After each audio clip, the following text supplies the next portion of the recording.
no money changing hands. Just two soldiers speaking the truth. Help me. Help me to do this. That's it, I have to leave now. You don't shoot him, millions will die. Hello there, Sarah from 17 once again, introducing you to my Battlefield 3 hard difficulty video walkthrough. This is Operation Guillotine, and right now we are the cameraman following Ross Kemp into Afghanistan. And if you don't get that little reference there, he's an English dude from a soap who's got this image of being a tough man, a big dude, you know, pretty badass, and he goes and puts himself into situations that are real life badassery and does nothing but shit his pants and narrate in an extremely slow fashion. And it's hilarious. If you've ever watched it, if you've not, you're missing out on a gem. And all you've got to do here is run forward and plant this mortar device and then start launching some shit, and then you're thrown into the frying pan when you have to take on a bunch of dudes. And this mission is pretty challenging, and the reason it's challenging is because it's a lovely testament to the random difficulty spikes of Battlefield 3. So what we're going to be doing in essence here is we're going to be pushing up a hill and suppressing a bunch of machine gun nests to get up to a bunch of hotels, a bunch of like flats. And the first time I did this on my first playthrough on hard, I had no trouble whatsoever with it. I couldn't even remember this section. So much so that when I got here on my recording run and I was getting my ass kicked, I didn't remember having any trouble with it, so I couldn't understand why. And I initially thought maybe I'm just having a shit moment, maybe I'm not playing as well as I was playing before, or maybe I'm tired, or something like that. And it just turns out that this section is kind of random. And this first bit's not too bad. Just make sure you stay crouched and in cover, and watch out for, you know, getting tagged. It happens all the time, and you die so quick on this game sometimes, it's kind of silly. And the worst thing about it is it's because it's night. Every night mission on this game is generally a little bit challenging because you just can't see people. And they can see you through smoke, through fire, through everything. It's ridiculous. But this is the tough bit once you get to the end of this little reservoir. And I'm sure there's probably something I'm not understanding, like a little shortcut that makes it easier, because your commander says, flank them, use the canal, and I could not find what he's referencing to, so I kind of do this bit in my own kooky way. And this is a good example of getting pushed out of cover by your team if you're not careful. When you're on these steps shooting at these guys, your team will force you up the remainder of the stairs, and I get lucky there, they don't do it, but I have been killed so many times by my team pushing me into, you know, the line of fire. You need to be super careful. So the reason this is tough is because we have to go straight forward from where I am and do a U-turn back on ourselves towards that area. And the further forward we go, there are enemies shooting us, but there are also enemies to our right in the buildings shooting down on us. So you're getting hit from two different directions, and it can be hard to get in a piece of cover that saves you from both of them. So what I do is I take it really slow, and I play like a coward. I use as much distance between them and me as I can. I hide behind this rock, I keep on using this scar, and I'm just peppering dudes and picking them off, and your team's eventually going to run all the way around to where you need to be. This does not necessarily mean they're going to clear the way, because they're fucking idiots. It just means that it's going to give you room to take it slowly and make your way through. And at any moment, you can get shot and killed by people in those buildings when you push around. You'll notice I'm real nervous about some guy over there. I don't know who it is, but I know he's there.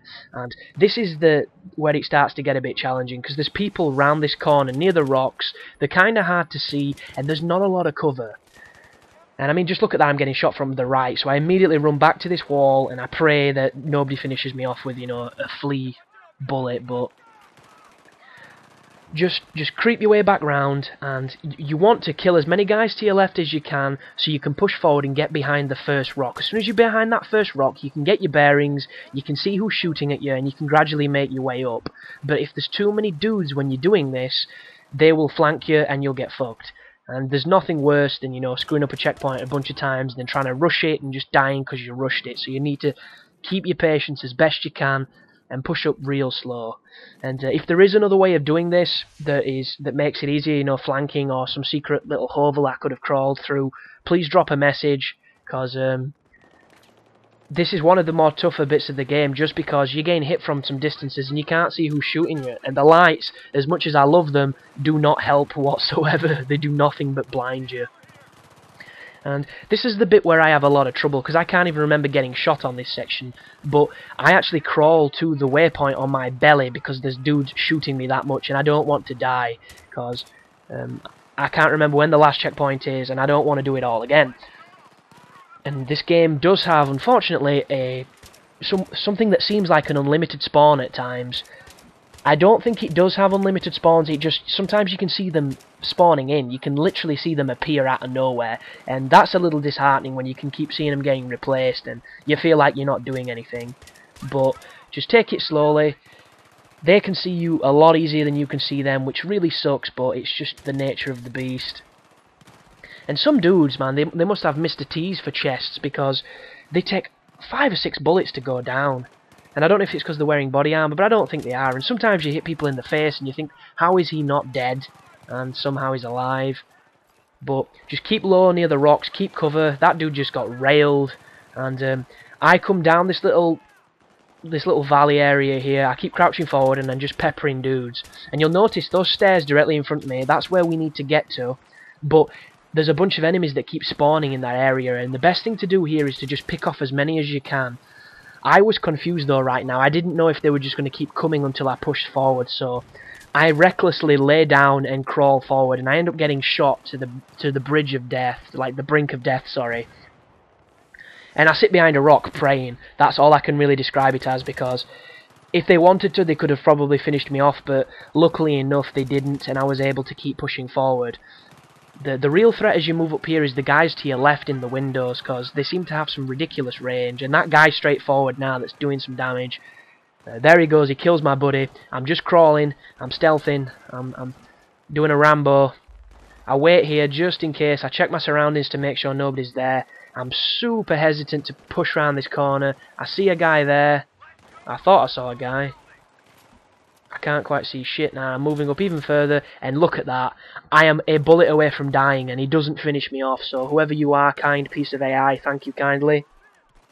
But I decide to pop up, I see him there, I take him out, and I think, aside from the dudes to my left, it's clear a little bit.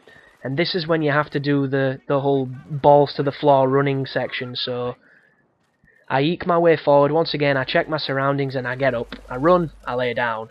And then as soon as you get to the stairs, you're pretty much safe. But you will get shot from the left here, so you want to be careful. I saw those bullets ricochet off the concrete. I come back out, he goes into cover, I rush over here, I get shot twice, but it doesn't put me down. And that is the tough section done. You might not have any trouble with that area, it might be very simple for you, because like I said, the first time I did this area, didn't even remember it was that easy, but for whatever reason when I was recording, the gods were against me and it was really challenging. But the rest of this section now is indoors until we get back outside to the bridge, and it's all pretty simple. So there's your checkpoint, you can breathe out now, a nice sigh of relief. He doesn't like chairs, that's why he kicked that one across the room for whatever reason, and here we are, let's progress on. But I was watching, well, because of Batman Arkham Asylum, I've been in a massive Batman mood, and I got a bunch of different films. One of them I got was the most recent one, the Batman Year One, which is hold the trigger on that section, you'll take him out during the animation. It's very simple, but if you don't know how to do it, he'll probably kill you. But as I was saying, sorry, it's a movie made and inspired by a graphic novel that was written that pretty much documents the origins of Batman, slightly different to the ones we already know and love. Excuse me, goodness me, bit of air there. And it's really different. And the film itself, I don't know if it's a 15 or what, but this is definitely not a child-focused piece of filmmaking in the Batman, you know, legacy, because it's got some really serious things that go on in it. It's a very adult tone that's set throughout. And the cool thing about it immediately is it focuses a lot on Commissioner Gordon when he first joined the Gotham Police Force, and it focuses on the corruption of the other police officers and the uncorruptible character there is, you know, Commissioner Gordon. And the dude's a badass, and not only is he a badass in character, but he's voiced by Bryan Cranston. And if you don't know who that is the guy that plays Walter in Breaking Bad. And if you've never seen Breaking Bad, you are missing out on a fantastic television program that is as brutal and as real as it gets. I really recommend it. It is not a nice program by any means, but you just can't help but watch it. There's just something hypnotic about it, and it's perfectly acted, well written, and very enjoyable. But the guy's a boss, and I love him, and he does a really good job voicing the character. And the program shows him, it shows him having an affair, which is kind of crazy. I didn't read that comic, apparently. It shows him having a child with Barbara. It shows him kicking ass. It shows him getting beat up. It also focuses on Batman before he had the suit or anything, when he was just out trying to pick fights and stuff. And it also focuses on Catwoman when Selena Kyle apparently was a prostitute, which I never remember reading that comic either. But she decides to turn into Catwoman throughout the duration of this. There's no real, crazy bad guys to speak of. It's very much focused just on the origins of these characters, and it humanizes them a lot, because they're not these massive caricature guys in tights. They're real people. And I mean, Batman gets shot at one point, which I didn't even see coming, which was a really cool twist, and there's a lot of good stuff to see in it. My only criticism is whoever the actor is that does Batman, coming off of the dude that does him in Arkham Asylum and did him in the animated series, the guy is garbage. He's so brooding and dull. It's just, he doesn't sound like Batman. He sounds like some fucking emo kid sat in a corner writing really bad poetry. And that's my only real grime with it. That and the fact that it's pretty unconventional in its delivery, and it's very dark. But that's kind of what you want with Batman, or that's what I want anyhow. But if you're a fan, or you've read the comic and you want to see how much it lives up to the original, novelization or whatever, check it out. It's an interesting watch. It's only an hour long, but it feels a lot longer than that because it's weighty, if you get what I mean. But that was the start of a Batman binge I've been on, and I've watched back through the two ones that I loved as a kid but hated as an adult, and I can honestly say that my opinion was definitely backed up by my feelings after watching Batman Forever and Batman and Robin. And I can honestly say Batman and Robin is the worst by so much. Batman Forever is not too bad. There's a lot of good performances in it, but it's too cluttered. It's too all over the place with what it tries to do. There's not enough focus. Batman and Robin is just a mess. And Arnie, who for some reason gets credited before George Clooney. Obviously George Clooney wasn't as big at this point, but he plays Batman, for Christ's sake. How does he not get the first name on the credits? And look at that guy standing in my way of that shot. This is a perfect example of how they get in your way by... And it sucks. But this car over here is a good piece of cover to sit behind. You've got to be crouched though, because if you stand up they can still hit you. And you just want to pick off as many dudes as you can. Be careful not to shoot your team. Sometimes that blue signal that shows the teammates doesn't always pop up. And if you put too many bullets in them you will fail, which is bullshit, because everybody knows one of the largest casualties in war is from friendly fire. But just keep peppering dudes. Keep doing your thing.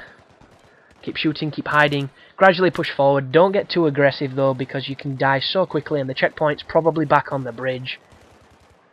And all we're going to do now is, once we've killed these guys, we're going to climb up the rest of this highway, and we're going to be pushing forward, and there's a ton of dudes that are going to come out of some smoke. And the only challenging aspect of this is how little you can see and how much they can see, because they've got perfect aim and perfect eyes. But if you keep well covered, if you keep laid down, and you use the spots that I use, you shouldn't have too much of an issue on this section coming up. So I'm going to talk about some other topics, because it's kind of what I do when there's nothing to talk strategy. And this one's topic is going to be the most recent episode of House MD, the Hugh Laurie show that's pretty popular, especially in France. The French love it for some reason. But I think it's the 8th season that we're on right now. Started off so strong for me personally, because it was a very similar episode to Broken, the one in the psych ward, and he was in prison, and it set up an interesting paradigm of maybe it's going to be set in a prison or something like that. But then the second episode immediately took him out of it and put him back in Princeton Plainsboro, back with Wilson, back with all the old haunts, just with a shift in hierarchy and all that good stuff. And the most recent episode has witnessed the departure of Olivia Wilde, who played 13, the bisexual, counterbalance to House. And I really liked her character. I thought she was a fantastic addition to the team. But she has been there a long time now. She's been there just as long as like Cameron and Chase and all those people had been in it. And Foreman's ever enduring. He's back because he's the only person that actively goes against House, aside from Cuddy, who's now left the show, as we know.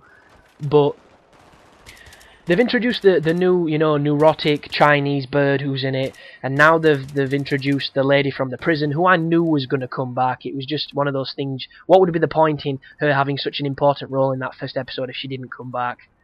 And he's now kind of got a new team, and Olivia Wilde is effectively leaving House for good. So this section here, by the way, people, if you run through this trench before all the shit kicks off, the tank won't even have an opportunity to shoot at you, and you'll get through the section very easily.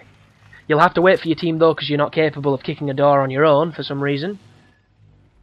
But 13 made her departure, and it was actually a bit more emotional than I expected. I didn't shed a tear or anything, but I definitely felt it, because she's been part of the paradigm for a while, and I did enjoy her. And I'm kind of wondering where it's going to go, because there's a feeling that this is going to be the last season, and it has run for 8 seasons, which is much longer than most shows. And the thing with House is, I'd probably watch everything it did, regardless of how many seasons there were, regardless of how, innovative it were, or if it just relied on the things that made it good in the first place. And I'd still watch it and love it, because I like Hugh Laurie, I like the character, everything about him's cool. And the best episodes are the ones where it takes him out of his element, and I hope this season definitely does that a lot more, because they need to mix it up if they're going to continue. We can't just have it back at the same place solving mysteries, because it's almost transcended what the diagnosis is at this point, and it's become more about the characters and a character study, and I'd like it to progress somewhere. I'd like it to go somewhere new. But that's just my thoughts, guys, so thanks for watching. I'll see you in part 2, and you take care now.